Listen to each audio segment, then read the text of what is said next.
Hi everybody, it is Patrick. I'm here to look at the assignment sheet for essay number 2 with you. This is the persuasive essay. If you've been keeping up on your readings and assignments, this essay should not be a problem at all. This essay should be very manageable and you should enjoy great success. Now, if you haven't been keeping up on your homework, as several students in English 20 often fail to do, this can be hard. So if you haven't been doing the work, you need to get on it. Trust me. And then I'm going to yell at you guys later about something else. But, well, I'm yelling at half of you, and I don't really yell. I just sound disappointed, which is worse. 4 pages plus a works cited. It's due Tuesday the 21st at 9 p.m. You email your essay here as a .doc.docx or a .pdf file. Yeah. So for your second essay, please develop a persuasive argument against just one of these following readings. So we had Ban Them or Ban Them All by Molly Ivins, the one about guns. It's also sometimes called Ban the Damn Things, Ban Them All. Different publishers have and different sites have given it different titles. Why Women Aren't Funny by Christopher Hitchens, which, if you've read it, you know it is a whack job of an essay and filled with holes. Heart of Whiteness by Tobias Wolff, which came out this summer and was written, I believe, in response to the Ferguson mishap and tragedies. Let's see. Your essay must include the following, or I will not grade it. You have to have an introduction that objectively summarizes the text in question, so one of these 3, and offers your thesis. Those are the only 2 things your intro needs to do. You don't need to hook me in. We'll deal with hooks in essay 3, 4, and 5. I'm not worried about a hook for this essay. Thesis that reveals what you will prove and how you will do so. 3 arguments built on evidence from your own life, evidence from one outside source, and sound logic. You could also use evidence from the lives of people you know, what you know about history, current events, etc. Standard stuff, but you're definitely going to find an outside source. And sound logic. 2 quotes from the essay you are arguing against, as well as 2 quotes from another outside source. For a grand total of 4 quotes. You must format these quotes correctly. Appeals to ethos, pathos, or logos in each argument. Okay, here's what I mean by that. Because this is unclear, and people always get screwed up, yet it's actually, I think, the only real way to write this sentence. Okay, every argument you make, okay, should make sense, first of all.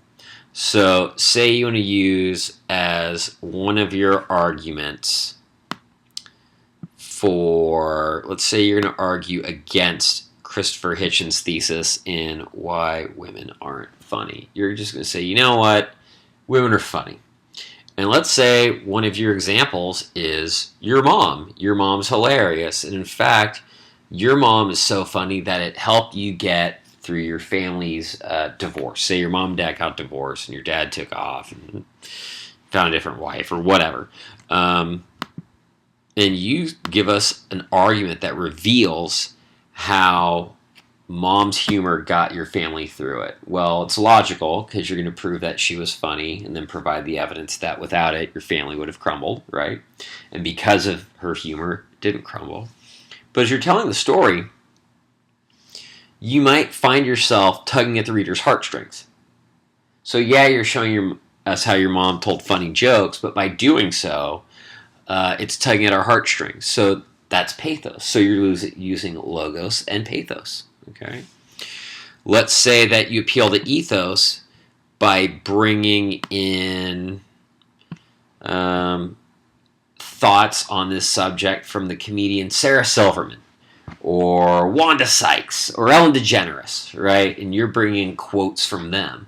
Well, that's an appeal to ethos because you're appealing to an authority, right? But it's also a logical argument.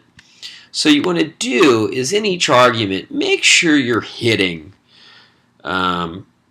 ethos, pathos, or logos, right? Now, let's say you get through it and you discover that you've used, no ethos. Well, that's okay. As long as you got these other two in spades, you're fine.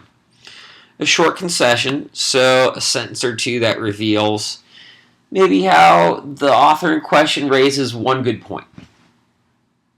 Just one. Diplomatic tone throughout. You don't call, in your essay, you don't call her a jerk or him a racist jerk. Concession. A conclusion that answers the question, so what? On a correct works cited page, grading rubric.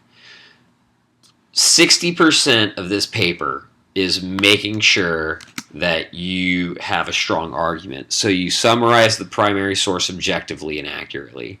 Your thesis reveals what you'll prove and how you will do so. You base arguments on clear, sensible explanations and examples. And by doing so, you'll appeal to ethos, pathos, and logos. Does each paragraph have a clear topic sentence? And does your conclusion answer the question, so what? So if you do all those things really, really well, you got 6 points out of 10. Sentences. Are your sentences excellent? For 120, you guys have been nailing the sentences by and large. The sentences I'm reading are mostly very good. I'm not upset with you guys at all. Now, I got a section at 125. I got to teach these folks how to write sentences again. But not you. Not you guys just yet. Let's see. So you avoid wordiness and poor word choice. Do you use commas and other punctuation marks correctly? Do you avoid passive voice? Do all that, you get 2 points. MLA format. Do you clearly introduce and, if necessary, explain each quote? Do you properly cite each quote? Okay, is your works cited page excellent? 2 points. Obviously, you want the whole thing to be in fancy MLA format, double space. You know how to format your title, right? You have a header with your last name and page number. Okay. Timeline. We're going to review this assignment sheet, which I just did in this video, which you're reading now. I'm going to send you guys the crap test. That is a PDF explaining a way for you to figure out whether or not a source is reliable or not as an outside source. Then we'll sign up for conferences later this week. I'm probably going to do a brief video explainer on this, probably around Wednesday or Thursday. And until then, I'll send you the PDF, though. You can start reading it, and you'll get most of it. Next week, conferences. Meet on campus or by phone. I'd like to have us meet on campus. I'm going to try to get it to where, if you meet me on campus next week, maybe I can add half a point to this next essay or something like that.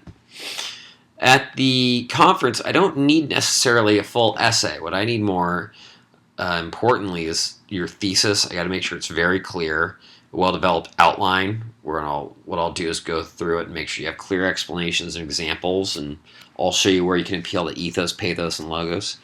And I got to see the outside source that you want to use. I need a paper copy of it. Okay, don't bring me a link or send me a link on email. I got to look at your phone. I don't want to do that. I just be able to put it in my hands and look at it and judge it and tell you, yes, it is fantastic. I think I'm also going to be emailing you some information this week on MLA format. I might. If you need it. Next, the 21st, Essay 2 is due. We'll begin completing coursework on interpreter maladies. I'm going to send you work on that. Because once you're done with Essay 2, 3, 4, and 5 come down the line fast. And 4 and 5 are interrelated.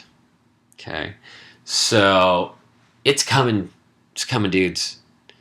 So get it done. And seriously, I checked comp class today. Like, half of you are on there. The other half haven't even started. I'm telling you, If it's not done by November 1st, if you haven't completed all of them by 70% on November 1st, you will fail the class. You will fail the class. So get it done. If you have questions, let me know. All right? That's it. I adore most of you, if not all of you, and I wish you have a great week. And please contact me if you have questions. You're an interesting group. You're all very smart, and I like hearing from you. So, ciao.